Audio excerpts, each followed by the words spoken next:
Oh, yep. All right, welcome to For Reelz Radio. I'm Nate. Joining me tonight are my two lovely co-hosts, Hi, Internet. I'm Tom. How you doing? And and I'm Kyle. who you would see his lovely bit, but some technical difficulties, and that happens. Tonight This we're is going to for talk episode 2. I'm going to stay invisible. I'm going to stay invisible so they come for episode 2. All right. Okay. Whatever brings the people back, keep them Yep, guessing. yep. Gotta give So them what they tune in want. next time.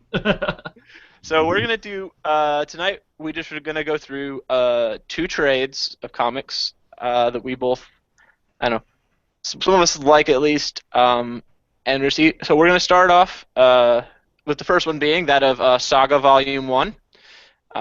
Here is the physical trade. It's very pretty. Bye.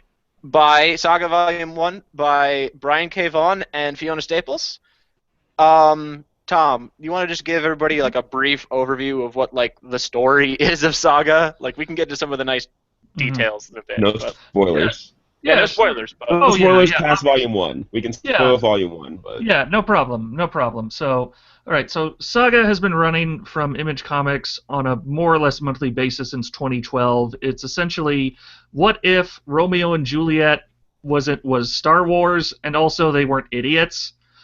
Essentially, it's an externalized version of the war of the whole magic versus technology with the planet the planet Landfall, which is full of technology users and people who have wings, and the planet Wreath, which is full of magic users, and they've been at war. The magic users have horns and speak in a language called Blue, which sort of looks like Spanish, but is represented in the comics by blue lettering.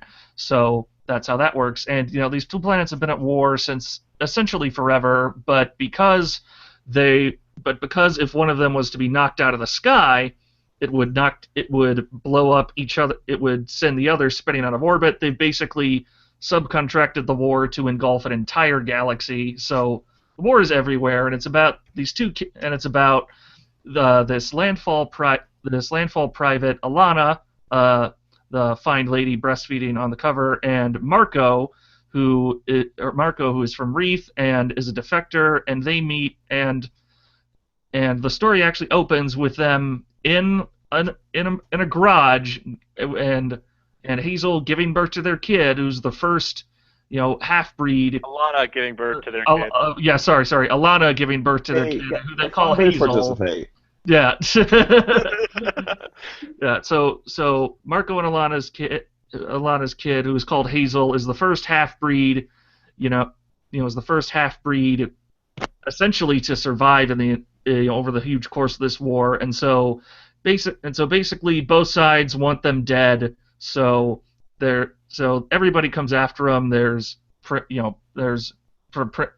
Robot the Fourth, who has a TV for a head. And like all the robots. yes, they all have TVs for heads, and he's. Do they ever really explain that?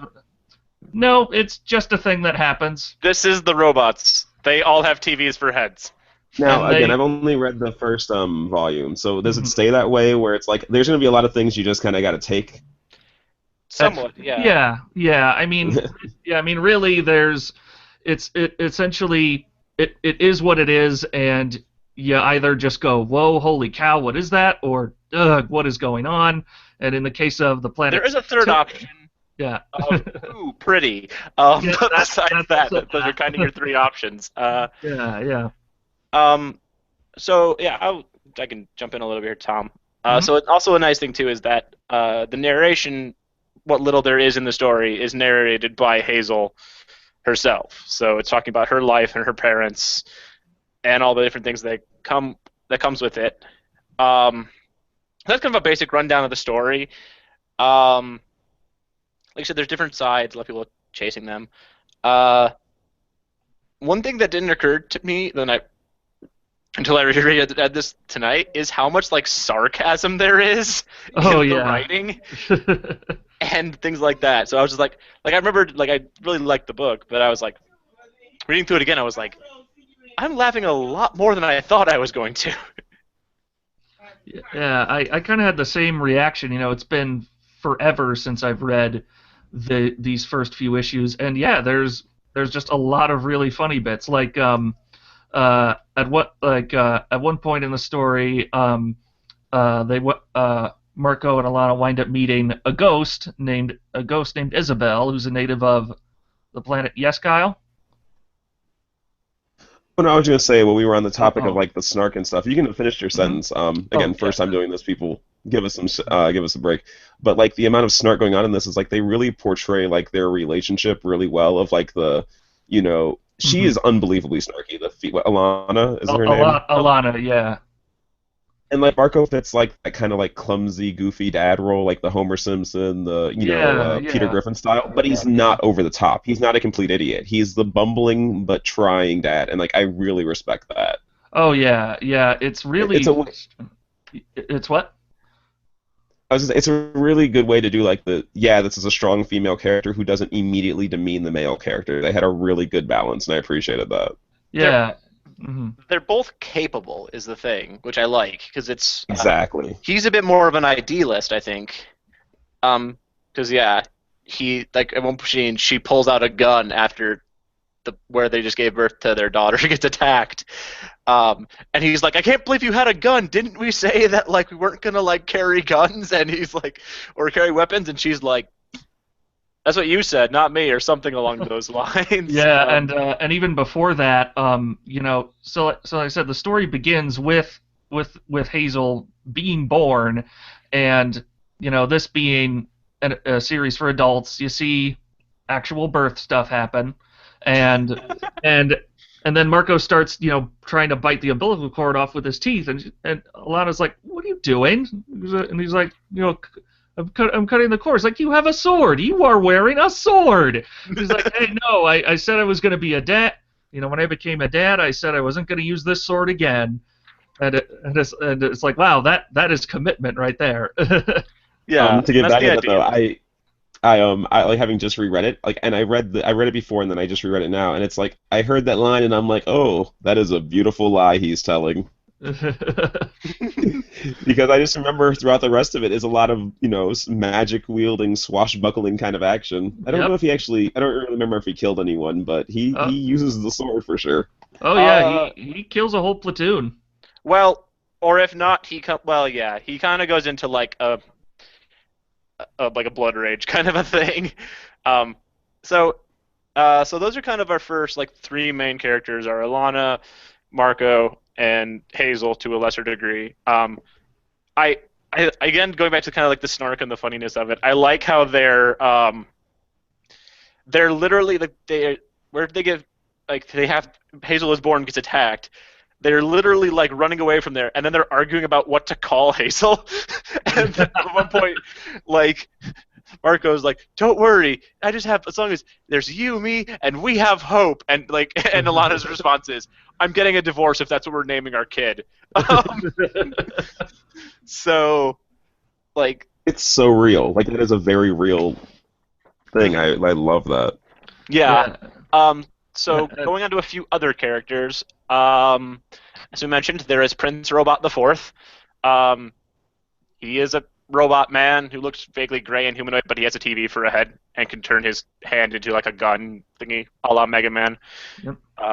And he's on the side, like the robot people are on the side of Landfall. If it ever we get confused, we'll just refer to them as the wings and the horns. Yep. The wings are from Landfall, the horns are from Wreath. Wings are technology. Now, I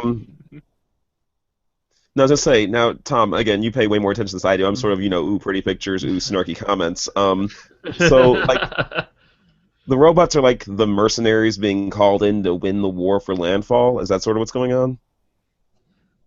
Kind of. They're not really so much mercenaries as just an ally. And Gotcha. At least from Prince Robot's case, he's a pretty reluctant ally. Now they have actual bounty hunters, freelancers like the Will, who is another character that we get introduced to. I think right in the first issue, he's recruited by the Horns to hunt down Marco and Alana and kill them, but bring Hazel back alive. Whereas Prince Robot is just told by Gale, who's a member of Secret Intelligence for the Wings, just kill them all, I don't care. And so it's sort of interesting that divide is set up. And in addition to the Will, there's also another bounty hunter who shows up called the Stalk, who is armless, topless spider lady who is just plain ruthless.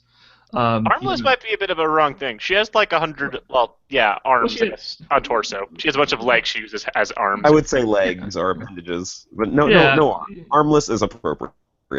Yeah. Half Venus de Milo, half spider. That's what we're working with here. I didn't catch the Venus de Milo inspiration. Good look at you with your culture. Also, he doesn't play a huge part, but I also like the fact that along with the Will, his sort of sidekick is Lying Cat. Oh, dude, my favorite character. Yeah, a big green cat that can tell when people are lying and will just call people out on it. So when he gets recruited by the Horns, she says something along the lines. Let me find the page. And again, I don't know the exact quote, but it's like Marco leads the deaths of hundreds of millions, and the cat's like lying, and it's like the cat doesn't appreciate exaggerations. Yeah. Oh yeah, where it's at. His name is Marco. The tablets of prophecy have just revealed that he'll be responsible for the death of millions of innocent souls. Lying cat. Lying.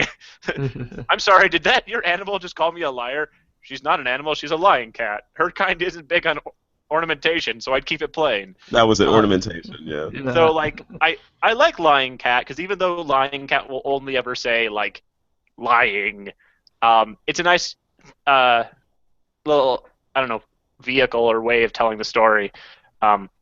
Also, it just reminds me of a picture Tom sent me one time with Catbug from Bravest Warriors on top of Lion Cat's head, being like, "We're best friends!" And then Lion Cat's like, lying. It's just such a... Lion Cat is just such great comic relief, and also, like you said, Marco and Alana feel really instantly lived in when you see them interact. That's very real, and so is the relationship between the Will and Lion Cat. These guys have been through some stuff, so you'll see, honestly, at least at this point in the story, it seems like Lion Cat understands the Will better than just about anyone. And it's very hot and chewy. Yeah, very much so.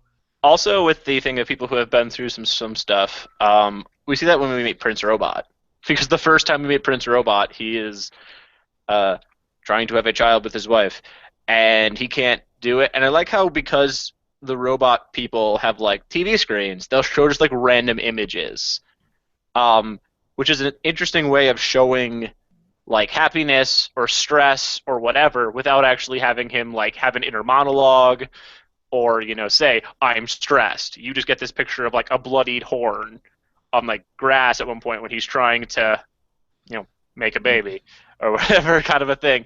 And then so he's definitely, and he even talks about his wife makes some sort of claim about we're just part of a fight for one side of good versus the other side of good, and he's like, "Oh, those horn people just butchered all the people around me, and they're monsters and they're evil." So there's some serious PTSD going on with Prince Robot. Yeah, and you find and that gets demonstrated later on towards the end of the volume. He goes to the prison on Cleve that Alana was serving as a guard at, and where Marco was taken prisoner, which is how they met, and subsequently escaped. And he's interrogating a horned prisoner, and the prisoner, at first is speaking only in Blue in his language, and then he says, "You robot, you machine head, were you at so-and-so battle?"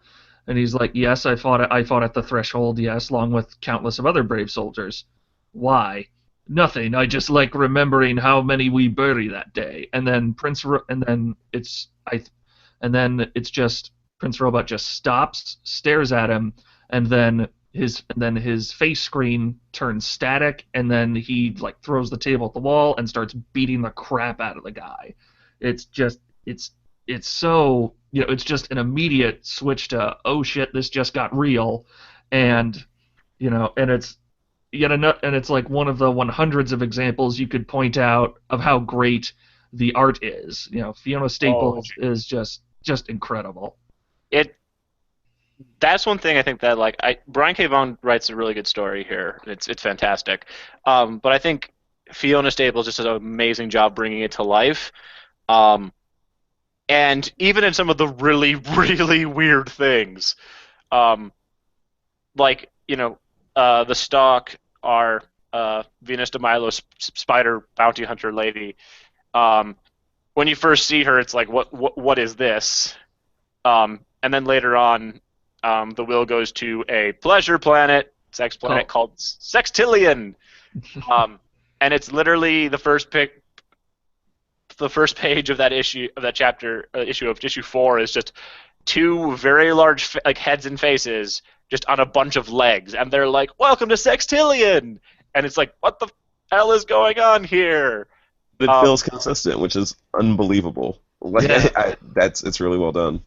Yeah. Going back before we leave the whole Will Stalk sort of thing, it's funny how much the Will seems like another character in this, whereas for me, Prince Robot or whatever felt like the villain, but it's that is such an interesting villain. He doesn't feel like normal villains do, at least.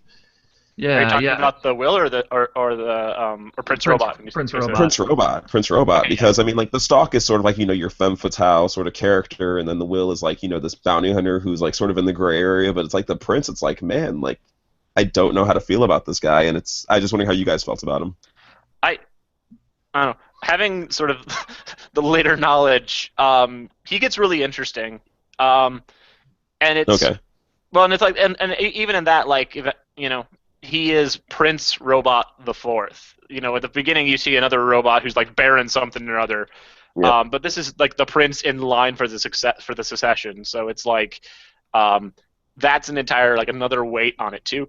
Is not only is he I gotta do this thing, but people are like, hey, you're the prince. You should probably get back home soon to become king soon. Mm-hmm.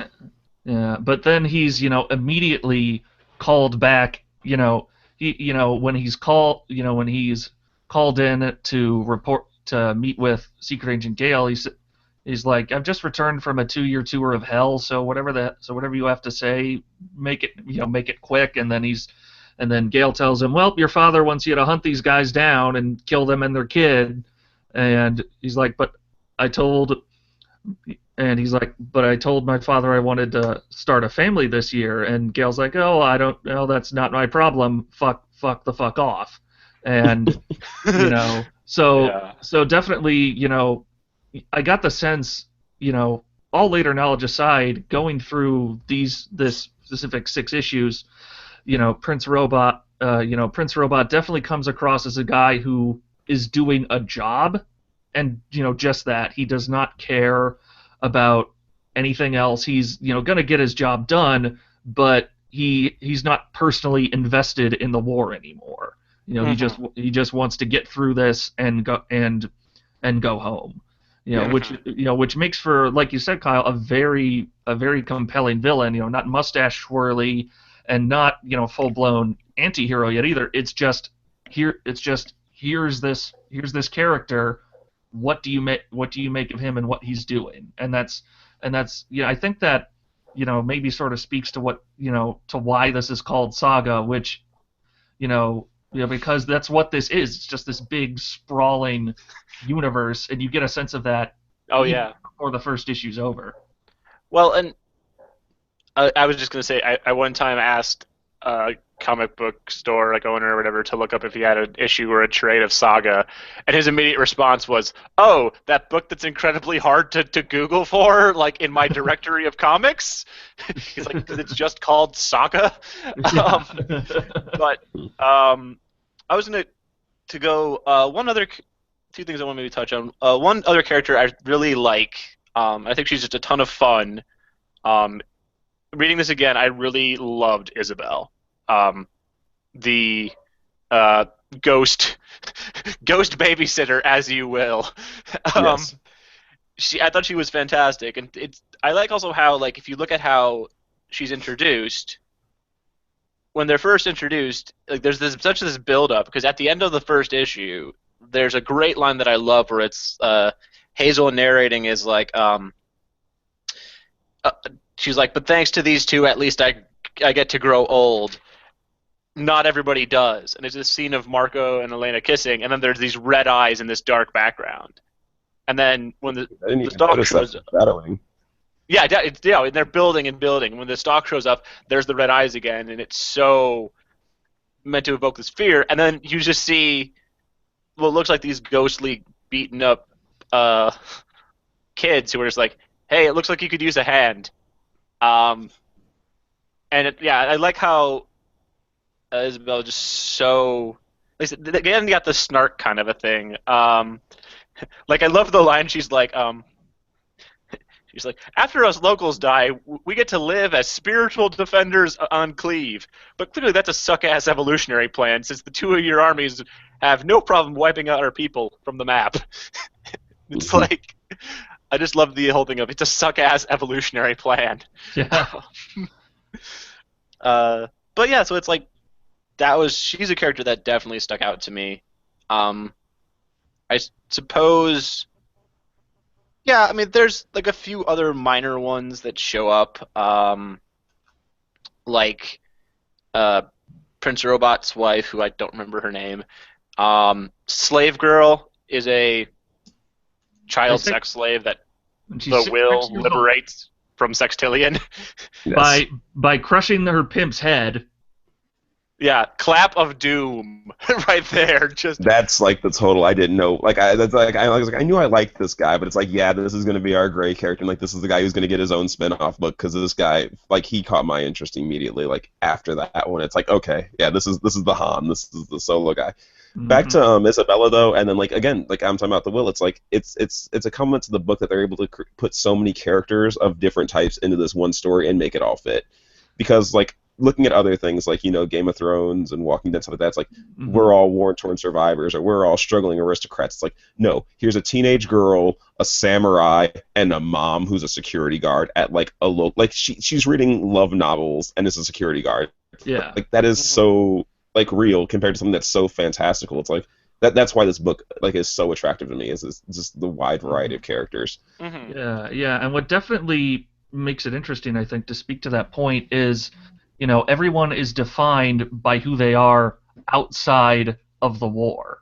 And, as the series go on, you learn more about, backstories and things like that. But, even, right here in the information you do get and what you see on screen, it's like, oh yeah, Marco is definitely, Marco and Prince Robot both definitely changed by what they saw in battle, and now Marco wants, nothing to do with it, and neither of them want anything to do with it, and Marco is just pacifist no matter what, which is, and it does a good job of showing how compromising that is, and how, we brought up earlier the scene where he and Alana, get accosted by this patrol, and yeah, like Nate was saying, he flies into a bit of an adamantium rage.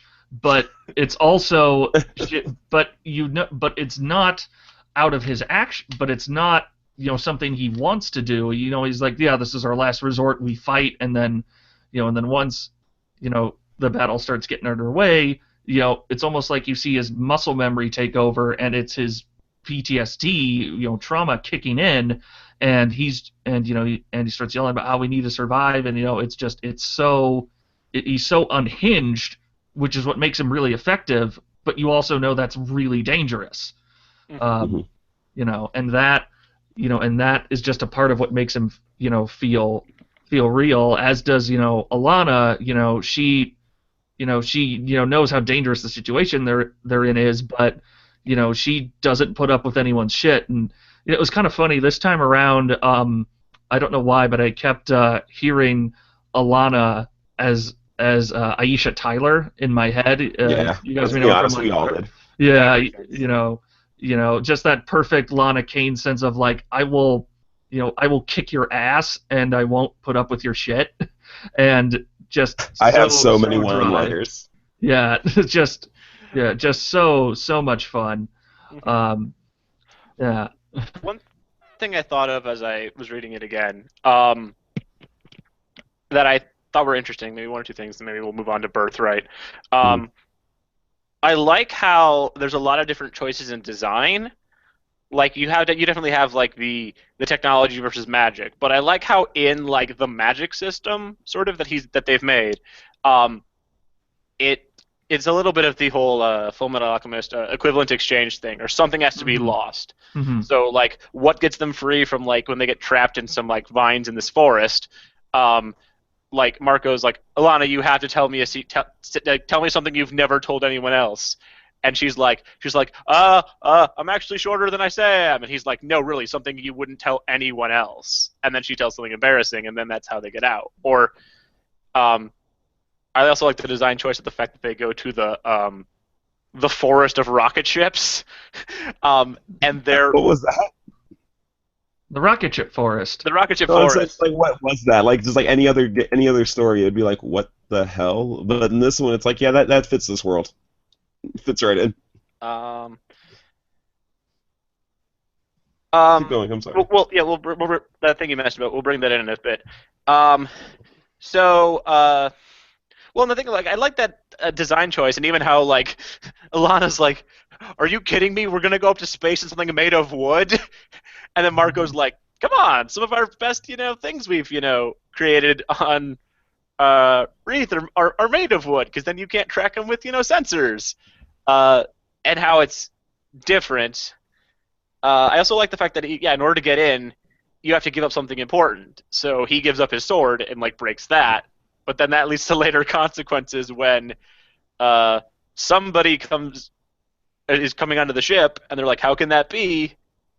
And then Marco's like, "Oh, breaking the sword must have called them there." Oh, but to backtrack a little bit, in the story, Marco gets like sick or knocked out at one point, like wounded, and he's kind of dying slowly, and he starts talking, in fever talking, and says, "Tell my wife, tell her I love her," to which Alana thinks, "Oh, that's me," and he goes, "Tell Gwendolyn," which is his ex-fiancée, which Alana does a very good job of being like, "What the hell are you talking about? You have another fiancée." I think the real words are, "Who the fuck is Gwendolyn?" Yes. Yeah, exactly. And that's how I think just that issue ends, and you're just like, "Oh shit." That's the thing I love is like they do such a good job of not.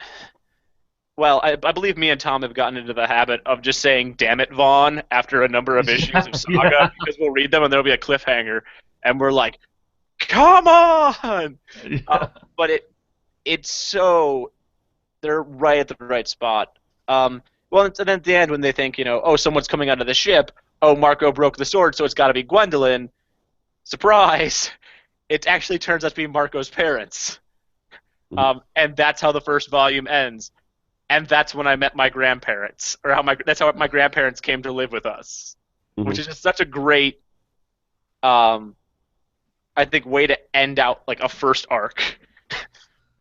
Looking at the cliffhangers, actually, I'm looking at the end of every single issue, and the first one is, like you were saying, the eyes, and not everyone gets to be older. The second one is the kids. The third one, who the fuck is Gwendolyn? And the fourth one, now we fight.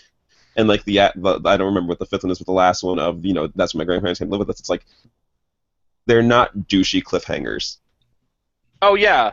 I have no idea what's coming up next. It's like, oh man, I want this, which like very few authors are able to do well. So like, I understand your like love of this. Yeah, it's perfect pacing, and it also shows that, one of the biggest criticisms a lot of people have of modern comics is that they're doing what's called writing for the trade, writing for the book value. And what really makes and what you get with Saga is that no, these guys, they have a huge story, but they want to give you a complete experience every single chapter. Every single issue is going to be just a succession of moments that'll make you go, and then what happened? And it's just so satisfying just over and over again, because it knows what it's doing, and it does it very well. And one thing I wanted to bring up, we've been talking about how Hazel is doing the narrating, and that's conveyed in a really interesting design choice. While we should mention here that Fiona Staples draws and colors and inks absolutely everything in the book, and the lettering is done. The traditional lettering speech bubbles are done by phonographics, except for Hazel's narration, which is drawn onto the art itself, by Staples instead of captions. And by doing that, that really, not only is just one more facet of Staples' incredible artwork to look at, but it also makes this story feel way more intimate than it would have just, here's this big caption box. It's like, no, here's this hand lettered, perfectly intricate, perfectly short sentence that makes you want to keep going. Real quick, just before we move on to Birthright, Heather literally just finished it like 5 seconds ago, so I just plugged a headphone into her ear. Awesome. Hi, Heather. Welcome, Heather. Hi. Hi. So Heather, what did you think of it? Having just like bowled through it, like Yeah, literally I loved it. already. Yeah. Like she's asking, she's like, "There's only 6." I want more. No, there are no. many more, Heather. There's There are many Yes, more. he did mention that. Real quick, like just the show notes or whatever you came up with, Nathan. Like any quick questions you wanted to get from someone who doesn't have a penis. No, just like I don't know. Sheesh. I was probably more just wondering what they said. I like that you said that you got to this end and you're like, there's only 6. Like I want more. What do you think? What was like? Do you have a favorite part? Like, do you maybe want to go around and talk about favorite parts or maybe things you didn't like as much? Every single part, it was absolutely great. It's like you first thought, something's gonna happen. Clearly, like they're screwed no matter what they do. Mm-hmm. So you attached to the hopelessness, the running, the little Romeo and Juliet of it. Okay. Yeah. Did you have like a favorite other character besides the 2 main ones and the kid? Isabel, most definitely. I like her view on the world. Okay. Which is a little different compared to what they see. Okay, it makes the world feel a little bit bigger. Okay, cool. Okay, so if we can do really quickly, if we were to cast this, we already kind of have our Aisha Tyler maybe as like Alana. Who do we cast as who? Just real quick. See, you guys know actors. I don't know actors that well. Yeah, neither do I. I mean, I would say Chloe Grace Moretz for Isabel. That would work. Post Hit Girl and Kick-Ass Kyle. Yeah. Okay, thank you. That's what I need. Perfect sense of wryness. Honestly, with Marco, I honestly don't know. What's the name of the dude who played Ant-Man? Because that's exactly what I was getting. Paul Rudd. Oh, Paul Rudd. Paul Rudd to play Marco. Yeah, actually, that might actually work. Yeah, that could be interesting. Yeah, that could be interesting. Who plays Prince Robot? Microsoft Sam. Who? See, I keep thinking. What stuck out to me this time around is, and maybe this is just American projecting on royalty, but for some reason, Prince Robot definitely sounded British to me. So I don't know which British actor you would get. There are hundreds. Yeah, he did. I did get the British. The only British I get is what's his name from House, Hugh Laurie, and I don't think he did very well. Oh no, no, not at all. No. You know who might be he's good in a lot of things. It would be a name drop. But if you cast Will. Tom, no, that's Vin Diesel. Okay. Cast Tom Hiddleston maybe. Oh yeah, Loki. Yeah, I think he can pull that off. Who plays the Will?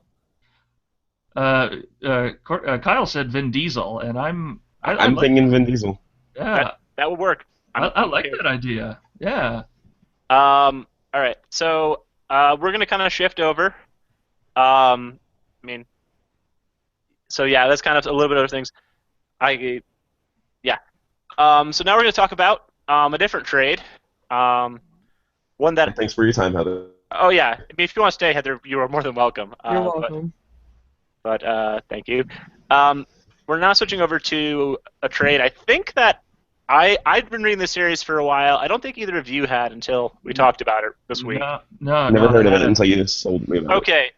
Both of these books, actually, we should mention both of these books we're talking about are published by the publisher Image, third party. Image, I'm a big fan of Image. They're doing a lot of good sci-fi and fantasy and things like that. Or a lot of good stories being told in Image. Like you can get your superhero stuff, but there's a lot of other kind of stories.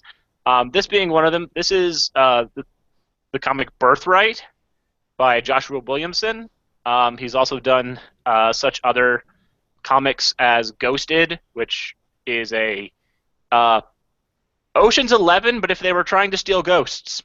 And Nailbiter, which is a like serial killer mystery thing about a town that makes serial killers, which is also... I didn't know that was the same guy. I've read Nailbiter. What'd you say? I read Nailbiter. I just gave that to Tom, so we'll have to do that next week. Yeah, that sounds good. We can totally do that. Not yet. No, I have too many comics to read for work. Well, I meant Nathan, but yeah, good. No, well, whenever we get around to it. But anyway, so I'll give a brief. Before you do, I should mention that Birthright is drawn by Andre Bresson. Oh yes, Andre Bresson. I really like. It's a different style of art, but I really like his art in this. So basic story, or as I kind of explained to a friend of mine recently when I was trying to describe the story of Birthright to them, I said, okay, it's kind of a take on the whole Chronicles of Narnia. Kid goes off into fantasy realm to become the chosen one, kind of thing. So I believe his name is Mikey. He's playing with his father on his birthday, and they're playing catch, and the ball goes into the woods. He goes to get the ball. His father goes to look for him, and he's gone. And rather than immediately cutting to the fantasy world, they talk about how it affects his family. So they see it as he's missing, he's kidnapped. People start questioning whether his father actually killed him. So there's a lot of stress on the family that's still here. And then we sort of shift over to... It's about a year later. Yeah, exactly. Yeah, it's a year later. And then, out of the blue, we don't even ever see the fantasy world until they get a call from the cops it says, what is going on with my CPR? It says, you gotta get over here. It's like, we have this person who claims to be your son, and it's like, and then there's this full-grown man with like woad tattoos and armor, and they're like, so you're telling me you're some kind of dragon slayer? Is like what the one cop is saying. And he claims to be their son. Obviously, time having passed differently there. So the family's kind of struggling to come to grips with, is this actually really our son? How could that even be? It's only been like a year or two, and he's a full-grown person now. Yep. And then we see it from his perspective, being in Terranos is the fantasy land, and how he kind of has to be trained by this orc-looking guy and these kids with like angel wing kind of people, to destroy the evil. I believe it's Lore is the evil villain. Something Lore, yeah, evil god king Lore or something like that. Yeah. And he talks about how, I defeated evil god king Lore, but he kind of escaped, and there's evil here, and that's why I'm here now, because I have to finish the fight and protect my family that's still here or whatever. All I want is to see my parents. And so this is what you're presented, and then there's kind of an extra layer, and he's sitting in the interview room and is suddenly talking to himself, except he's not talking to himself. He's talking to this weird blood specter thingy. Called the Hive Mind. Yeah, it's like a hive mind, and it's like, it keeps referring to him as fallen hero, and you made a vow to the God King Lore on the day of your defeat. And then, it's a lot of the family coming to grips with it. His older brother kind of bonds with him and trusts him inherently, and then they kind of break out of prison, out of the police station, and go on the run trying to find these mages that are evil and bad and are blocking the good stuff. So Mikey tells them, and they're kind of on this quest now. So, what were you guys' initial thoughts on like reading this? What do you think? Tom, you want to lead it? Yeah, sure. You know, I had heard of Joshua Williamson. I hadn't heard of Andre and Nate. In particular, you'd been recommending this book to me a lot, like a lot. And you know, Sorry. finally sitting down and reading it, I was no, it's fine. And finally sitting down and reading it, I was struck by how fast this narrative moved. You know, there were no, you know, like flashback panels or anything. It was just, oh, now we're in the present. Oh, now we're in Bobby's past. Oh, now we're in this other place, you know, and it's just it moves very fast and very quick, and I think in part that's because it knows, you know, it knows the, you know, target audience, nerds, you know exactly how this kind of thing is going to go. And but the smart perspective is showing again in a really rapid couple of pages how devastating this is on the family. You know, the parents get a divorce. Brennan, the older brother, is mocked for, you know, keeping a vigil, and it's heartbreaking. And you know, and like Saga, this is a series very much constructed not as one to have a single issue, chapter by chapter experience, as well as, you know, this will form a giant arc. And yeah, I liked it a lot. I'm still I was a little confused by some of the, you know, big crazy battle scenes. There was some stuff I couldn't quite make out. I had to look back a second time, but you know, I really liked how you know, again, like Kyle was saying about Saga, it was all presented as this is what it is, accept it. Yeah. So Kyle, what did you think? I mean, about which part of the story, the flashbacks, the currents, or the? I mean, it felt like they were through. Oh, just the whole your whole impression of the book. The whole thing. I enjoyed it. You were right when you say like it's very well paced. There's no filler in here. Everything in here is made to bring you in more, to make you feel more attached to the characters, to make you see like this is why he's acting this way, this is why he's acting that way. The dad is actually my favorite character because God, that poor bastard. Oh yeah, yeah. Like he is a loser upon losers. Not like he's a loser, but like he's a person who lost. He's a person who loses. Mm-hmm. And just like his efforts and stuff were very easy to connect to.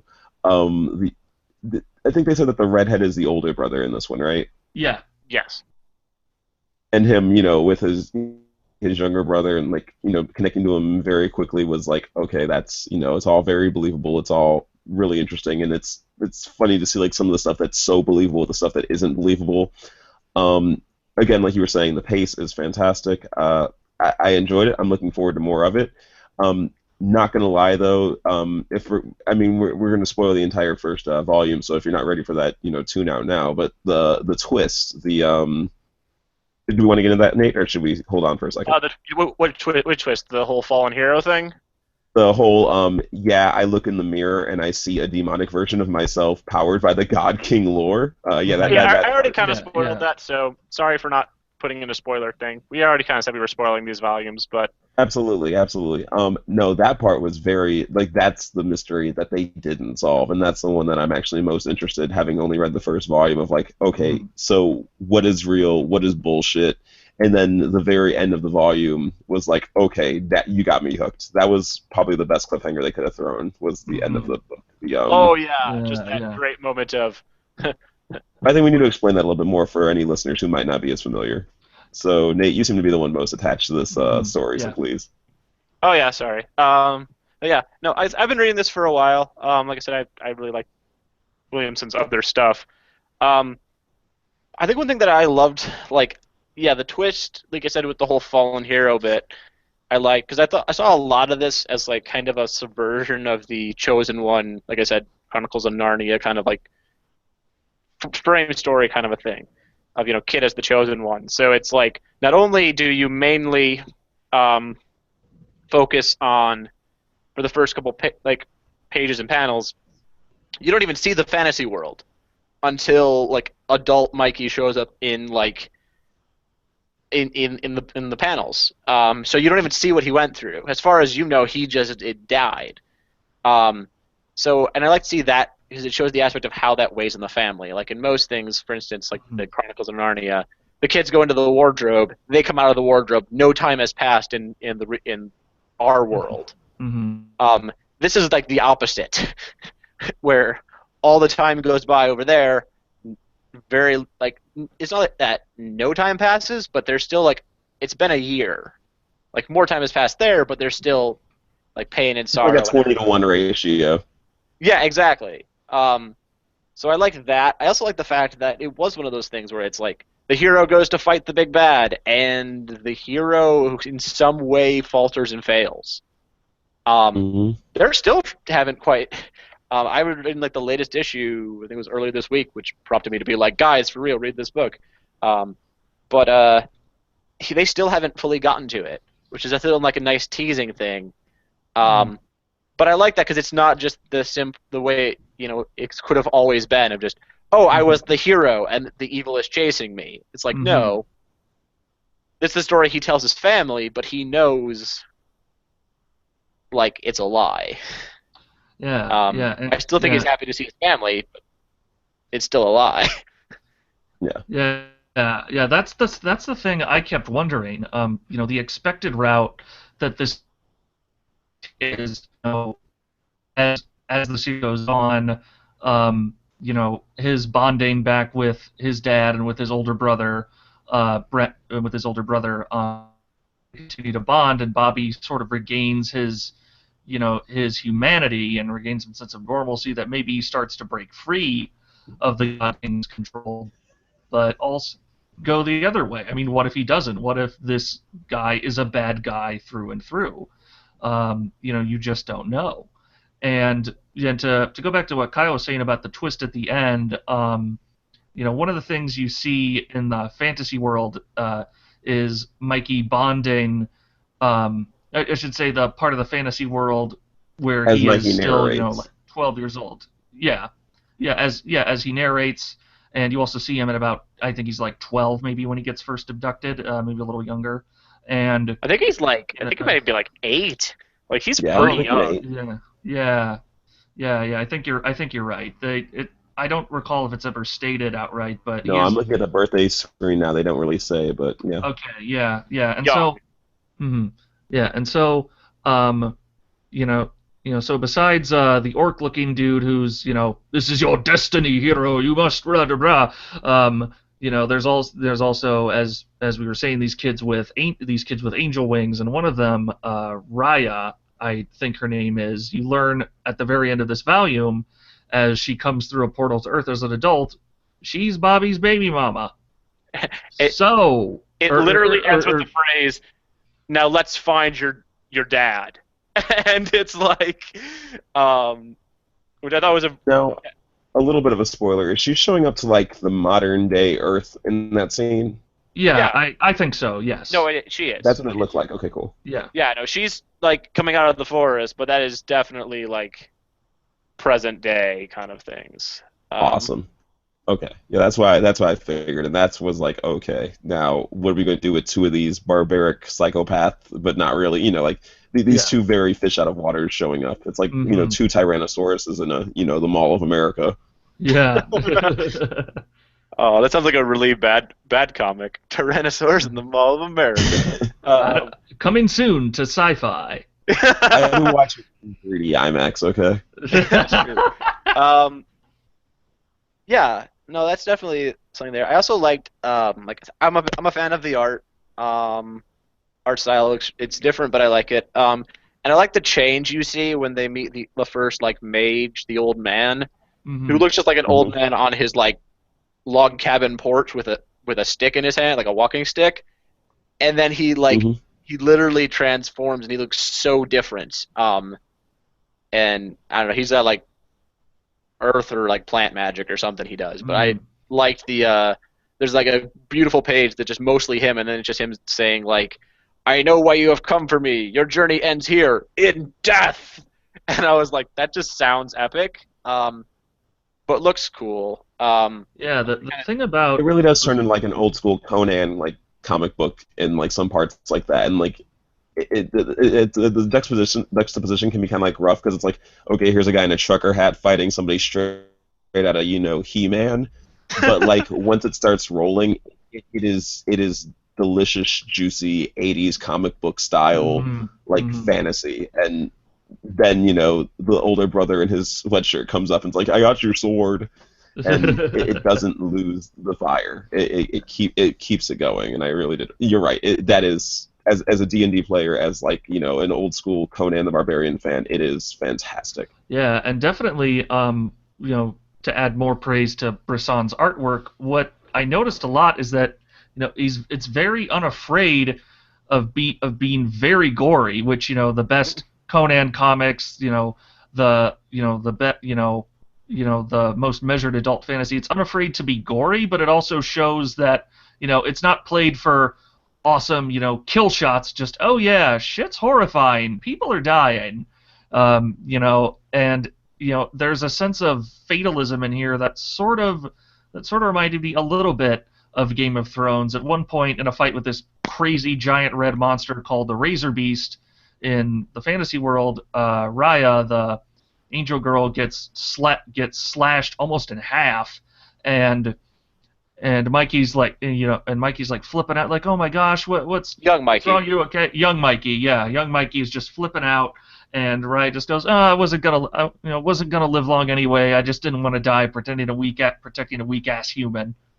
So there's it's very brutally drawn, and it's not torture porn. You don't linger on how horrific it is, but every gut punch, every sword thrust, you're just like, oh damn, that is brutal. That ow. Getting hit matters. This isn't Wolverine. You're not gonna like heal by the next panel. Right, exactly. And to underscore the Conan comparison a little more, they sort of joke about that too. The cops call him Conan, and with maybe not with the beard, but adult Mikey just so huge, he might as well be a Jason Momoa cosplayer. I was thinking Conan, but I mean Arnold, but I get you. Yeah. One thing I realized when I was looking back through pages trying to find that, Ward, I think, is the name of the mage they fight, and that's Ward. Mikey kind of kills. Or Mikey kills. Mikey kills, and like Ward was like, oh, Mikey kills. Yeah, he destroys him. But the reactions of the dad and Brennan, the older brother, are still very much steeped in our world. So like Mikey kills the guy and tosses him aside, and Brennan's immediate reaction is, "You killed him! Why? I thought, just don't kill him. Don't know, but not kill him." And then, Mikey's like, "Oh, he was a war criminal, and he did awful things, and he would have killed you, so I did the right thing," because he's already past that mindset of, like, I do what I have to. Not to mention the whole corruption by lore.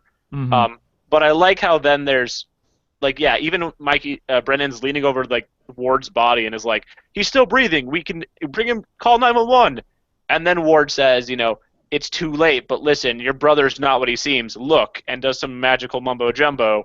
And the next time Brennan looks at Mikey, he sees, the blood demon or whatever, hive mind. Hive mind, yep. Yeah, he sees the hive mind next to Mikey, and he's like, did he say something to you? And it's a really interesting shot of this big bloody hive mind thing, and him just in this holding his bloody sword.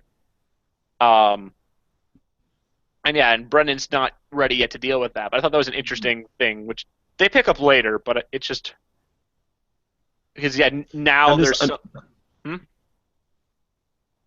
What are you gonna say? No, I'm interested in sort of Legend of Zelda style, seeing the three Mikeys, the young Mikey, the the young I don't want to kill anything, it was just protecting its family, when it's talking about the Razor Beast, to the warrior Mikey before he's corrupted to this new Mikey we're seeing. It's three completely different but three equally interesting characters. Yeah, definitely. And something I wonder, they mention, corrupted Mikey, keeps talking about, keeps name dropping all these battles and all these things he did, so, but you can't break me, for it is my destiny, but and he says a couple of times, I've done all this crap. I don't want anyone to go through what I have to, because it was so terrible. And I wonder, if that, I think that is the real Mikey shining through. He's not just saying that, to keep fooling his family. He really is haunted by his whole life. It's very, very deep trauma, and I wonder if that, does get brought up in future volumes at some point. And whether, that trauma combined with, the healing influence of his brother, maybe that'll help him break free of God King lore or not. Who knows? But it's a fast. But like you said, Kyle, it makes him, along with the other Mikeys, very interesting characters in their own rights. No matter what's going on, you feel for this kid. Exactly, and I definitely feel like, as far as feeling for characters, the dad, and then Brennan. I hope he stays a main character in this, because, and I mean, it seems like he will now, with sort of being touched by Ward and all that, seeing what happens when you're exposed to this on the other side. We see with Mikey, you turn into, He-Man, you turn into Conan, you turn into that. What happens when, you're seeing this happen to a family member? He can't be He-Man. That role is sort of taken. Does he become sort of I don't want to say Orko, but what is his role in what's coming up? I'm really interested in seeing that. Yeah, I hope they don't turn him into Orko, because that shit would get old real fast. I'm not as up on my Conan lore, so what brief Orko, explain briefly. No, that's a He-Man character. Yeah, he's a little goofy wizard who looks like a black mage. And he's He-Man Scrappy-Doo. He's Scrappy-Doo, exactly. I don't know. It doesn't get to that way per se. Brennan sticks really close to Mikey, and follows him kind of throughout the stuff going on. The father kind of comes in and out a little bit. He gets separated from the two boys, I think, at one point. And then I think in the most recent issue he just came back. But and then the mother has her own wrestling to go through. But that's the thing, he doesn't turn into Scrappy-Doo, like you said, of just there. And I think part of that which helps is the fact that he does have this sort of even if in the first volume he's not quite accepted it or know what's going on, this I don't know, magical sensitivity now. He's been touched in a way. Yeah. In a non-way. He wasn't touched by an old man, but you get what I'm saying. No, yeah, he was blessed or something, so he can see what's going was on. A joke. Yeah. Yeah, exactly. He was and wasn't touched by an old man. He was touched by an old weird plant wizard. Then, as a viewer, who's not a viewer, as a reader, as someone who is only taking Mikey at his word, we don't even know how much. And I mean, you could spoil it, Nathan, but don't. How realistic these flashbacks are. How much of it is stuff that really happened? Because I think there's a part where the voice tells him oh, tell him a story about how awesome you were to get him on your side, and it's wait a minute. Is that what he's doing to us as the reader, or is that just what he's doing to his brother? And sort of through his brother's eyes, that's as true of a vision we get of what the world is. So that's why I really appreciate him as sort of held captive to his narrative. Exactly. And I believe in later issues they do show flashbacks to Tyrannos, the fantasy land. And it's not narrated by Mikey, so it kind of is just showing what happens. So I think it's a little bit less of the is any of this how much of this is true? Because then what was her name? His girlfriend, Raya. Raya. When Raya comes back, she's telling the mother stories about what happened. But anyway, so we've had a pretty good talk. We're kind of getting up. That's fine. We're probably going to wrap up here, but I thought really quickly we could go around, maybe it'll become a segment, maybe it won't. If you guys just want to name something read, watch, or play, something you've really enjoyed, either reading, watching, or playing, that you would recommend to other people or maybe to each of us. You want to start, Tom? Yeah. Well, as far as play goes, We gotta try to keep it like yeah. a little shorter. Right. Yeah. Yeah. Yeah. As far as play goes, Final Fantasy VII. These guys know that I don't play a lot of video games, and that's one of the most famous games in the world. I just recently got into it, playing it on PC, and I love it a lot. Great music, great characters. It's great. And as far as Hold on, when do you play? Because you have to stream this now. I want to be with you. Oh. I will send you the program. We are getting on Twitch. This is happening. I will Skype with you while you play. Tom plays Final Fantasy VII. But we can't help him at all. We can't give him any materia tricks or anything. Like, he's got to struggle through on his own. I'm going to be honest with you, Kyle. I'm pretty sure I never played all that much in the game, so I don't even know, like, all the tricks besides, like, a few of them. I never got that The far. game gets hard, and, yeah. Continue. Yeah. But anyways, so that's... Yeah, so that's as far as play, and as far as watch goes, as far as watch goes, or as reading goes, for both a review, I should mention that I write for comicsalliance.com, and I recently reviewed a book called Goodnight Punpun by Inyo Asano, and the publisher Viz Media also sent me a copy of his most famous work, Solanin, and these two mangas could not be more different. Goodnight Punpun is a very surreal slice of life about a fifth grader named Punpun Piyama, and him and all of his family are ghost birds. Everyone else isn't. And Solanin is just romance about 20-somethings. And, they couldn't be more different, but they're just so compelling they're just so compelling and so beautifully drawn that I love them. So, yeah, that's it for me. All right. I feel like if you put those together, you get that Hatafu boyfriend game about dating pigeons. You probably do. All right, Kyle. Reading. I've got to read the rest of Saga now because Heather, what issue are you on? 8. You're already on 8, so yeah. Now I got to read the rest of those to catch up with her. Mm-hmm. Watch. I don't know. I got a little bit of cash left over, so I might go see Batman vs Superman. I haven't seen it. I know the reviews are like split right down the middle. Some people think it's like the best thing since some people think it's the worst thing since peanut butter and jelly. So I might just have to go and see it. No spoilers. Don't talk to me about it. Mm-hmm. And play. I'm just playing League. I wish I had time to play other stuff. Nate. Yeah.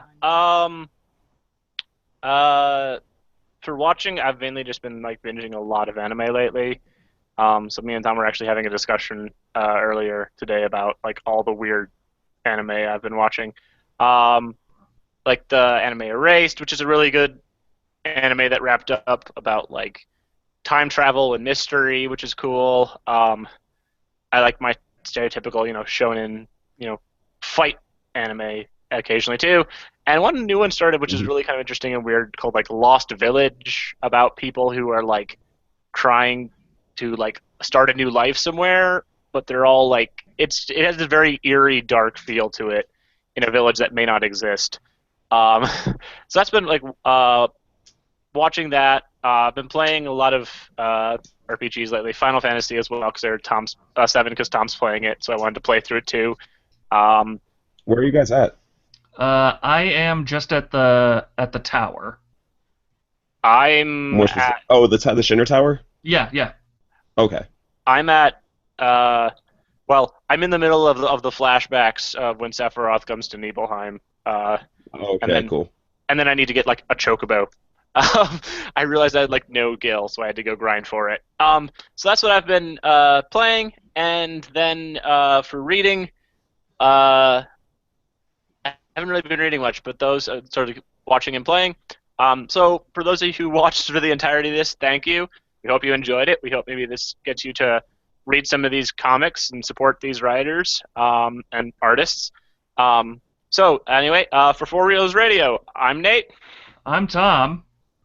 And I'm Kyle. Real quick, if I could tease, can we try Injustice for the next time? Yeah. Oh heck yeah, definitely. Yeah, we can try that. Then. All right, so look forward to that one, listeners.